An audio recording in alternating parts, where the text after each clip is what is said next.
Pemirsa, harga BBM naik enggak? Ya, pemerintah hingga saat ini masih belum memutuskan nih kenaikan bahan bakar minyak atau BBM. Pemerintah masih mempertimbangkan gimana nih caranya supaya tidak membuat inflasi yang sekarang sudah mulai merangkak naik jadi makin melonjak dan pada akhirnya mengganggu daya beli masyarakat. Presiden Joko Widodo menyebut pemerintah tidak akan gegabah dalam mengambil keputusan terkait harga BBM dan akan mengkalkulasi secara mendalam karena menyangkut hajat hidup orang banyak. Dalam konferensi pers Jumat pekan lalu, Menteri Keuangan Sri Mulyani Indrawati kembali menekankan alokasi anggaran subsidi dan kompensasi energi tahun ini sebesar 502 triliun rupiah luar biasa besar. Dan jika tidak segera dikurangi, maka dapat berdampak pada alokasi anggaran di tahun depan. Senada dengan Menteri Keuangan, Menteri Koordinator Kemaritiman dan Investasi Luhur Binsar Panjaitan juga mengatakan harga BBM subsidi saat ini telah membebani anggaran pendapatan dan belanja negara atau APBN. FYI ya pemirsa, pemerintah telah menaikkan subsidi energi hingga 3 kali lipat menjadi 502 triliun rupiah dari semula 152 triliun rupiah di tahun ini. Nah katanya kalau kebijakan subsidi ini tidak diubah, anggaran bisa semakin bengkak menjadi 700 triliun rupiah. Lantas apa sih penyebab anggaran menjadi bengkak sedemikian besar? Harga keekonomian BBM berapa sih sebenarnya? Siapa aja yang nikmatin? Selengkapnya akan kita bahas dalam Fakta di balik subsidi jumbo BBM RI. Subsidi energi 502,4 triliun rupiah dalam APBN ini mencakup subsidi BBM, LPG dan listrik. Angka ini untuk menutupi selisih harga keekonomian BBM, gas dan listrik yang disalurkan oleh Pertamina dan PLN kepada masyarakat. Kenaikan subsidi ini karena memang terjadi kenaikan pada harga minyak dunia, mengingat Indonesia merupakan net importir BBM. Jadi ketika harga minyak global naik, tentu nilai impor gas kita terpengaruhi. Sehingga harga minyak Indonesia atau Indonesian Crude Price atau ICP dalam APBN 2022 yang menjadi acuan perhitungan subsidi energi ini juga diubah dari tadinya hanya sebesar 63 dolar Amerika per barrel menjadi 100 dolar Amerika per barrel. Dan asumsi nilai tukar rupiah juga diubah dari 14.350 rupiah per dolar Amerika menjadi 14.450 rupiah per dolar Amerika Serikat. Menteri Keuangan Sri Mulyani Indrawati mengatakan dengan harga BBM minyak dunia yang terus-menerus tinggi dan laju konsumsi seperti yang terjadi pada 7 bulan terakhir, maka subsidi senilai 502 triliun rupiah itu akan habis. Kuota BBM jenis RON 90 atau Pertalite dan solar subsidi diperkirakan habis dalam waktu 2 bulan. Jadi kurang lebih ya bulan Oktober udah habis. Jika tidak ada penambahan kuota sampai pada Juli 2022, konsumsi Pertalite sebagai jenis BBM khusus penugasan sudah mencapai 16,8 juta kiloliter. Yang artinya kuota hingga akhir tahun tersisa 6,2 juta kiloliter. Dari kuota yang ditetapkan sebesar 23 juta kiloliter hingga akhir tahun.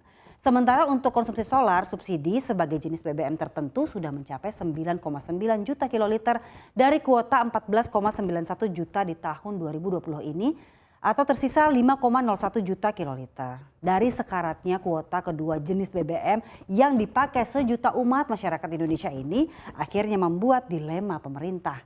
Sekretaris Kementerian Koordinator Bidang Perekonomian Susi Wiono Mugiarso mengatakan opsi penambahan subsidi energi menurut adalah yang tidak mungkin dilakukan. Mengingat tahun depan defisit APBN yang selama pandemi dilonggarkan dan diperbolehkan di atas 3% terhadap PDB itu sudah harus kembali di bawah 3% terhadap PDB. Oleh karena itu opsi yang paling memungkinkan adalah dengan menaikkan harga energi di dalam negeri. Salah satunya harga BBM Pertalite. Sementara Menteri Energi dan Sumber Daya Mineral (ESDM) Arifin Tasrif menyatakan harga keekonomian Pertalite, Pertamax dan Solar kian melambung jauh di atas nilai jual saat ini. Kita bahas di slide berikutnya. Harga keekonomian Pertalite saat ini adalah Rp14.450 per liter pemirsa. Ada selisih harga sebesar Rp6.800 per liter atau subsidi APBN sebesar 47,1%. Sementara itu untuk solar harga seharusnya adalah 13.950, sementara harga ecernya atau harga jualnya di 5.150. Jadi ada selisih harga atau subsidi sebesar Rp8.800 atau 63,1%. Adapun total subsidi plus kompensasi berdasarkan Perpres 98 2022 nilainya mencapai 502,4 triliun. Nilai ini 3 kali lipat lebih dari subsidi plus kompensasi berdasarkan APBN 2022 awal yang nilainya hanya 152,5 triliun rupiah. Dan siapa sih yang menikmati subsidi energi ini? Seluruh masyarakat tanpa kecuali. Karena itu masih kerap dijumpai orang kaya yang menggunakan pertalite dan solar, membeli gas LPG 3 kg dan memanfaatkan listrik dengan tarif yang murah. Subsidi jadi salah sasaran dong. Aduh, siapa aja nih kira-kira yang nikmatin subsidi ini sebenarnya? Kita bahas di slide berikutnya. Ya, sejatinya subsidi energi diperuntukkan untuk masyarakat miskin. Namun Menteri Keuangan Sri Mulyani mengatakan anggaran subsidi dan kompensasi energi yang mencapai 502,4 triliun rupiah dinikmati sebagian besar oleh orang kaya. Duh, gak malu tuh. Dalam postingan Instagramnya, Sri Mulyani mengungkapkan bahwa 89% solar dinikmati dunia usaha, sedangkan 11%-nya dinikmati oleh rumah tangga. Dan dari total rumah tangga, ternyata 95% dinikmati rumah tangga yang mampu. Cuma 5% yang dinikmati rumah tangga miskin seperti petani dan nelayan.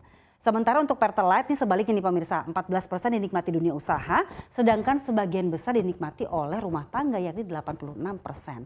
Dan dari 86% rumah tangga, ini 80%-nya dinikmati rumah tangga yang mampu. Hanya 20% yang dinikmati rumah tangga yang miskin. Anggaran subsidi jadi sasaran dan gak adil ya. Bukan mengurangi kemiskinan tapi justru menciptakan kesenjangan, kata Ibu Sri Mulyani. Kata Ibu Sri nih, padahal subsidi sebesar 502,4 triliun rupiah bisa digunakan untuk yang lain-lain loh. Apa aja sih? Kita bahas di slide berikutnya. Menteri Keuangan Sri Mulyani menghitung subsidi energi sebesar 502,4 triliun jika tidak dipakai untuk membiayai BBM, listrik, dapat menuntaskan keseluruhan proyek jalan tol Trans Sumatera 3.501 km. Selain itu, Sri Mulyani mengatakan subsidi jumbo itu setara dengan pembangunan 41.666 puskesmas di seluruh Indonesia atau membangun 3.333 rumah sakit, bahkan pembangunan 227.886 sekolah dasar. Bahkan Presiden Joko Widodo juga pernah menyebutkan bahwa angka subsidi energi yang 502 triliun itu bisa dipakai untuk membangun ibu kota negara. Karena sebelumnya Presiden juga sudah menyebutkan nih bahwa perhitungan sementaranya biaya membangun IKN sekitar 466 triliun rupiah. Ya pemirsa, kenaikan subsidi memang tak lepas dari kebijakan pemerintah yang ingin tetap menjaga daya beli masyarakat. Nah, pemerintah paham betul kenaikan harga BBM akan berdampak pada kondisi sosial ekonomi masyarakat. Jadi ya kita tunggu aja ya gimana strategi pemerintah ke depannya. Apakah BBM bersubsidi ini memang harus dinaikkan harganya agar APBN juga tidak semakin terbebani, atau mungkin ada skema pembatasan pembelian BBM bersubsidi yang bisa diterapkan? Pada akhirnya kita semua berharap agar yang namanya subsidi itu tepat sasaran ya, yaitu masyarakat yang tidak mampu dan bukannya dinikmati oleh masyarakat mampu.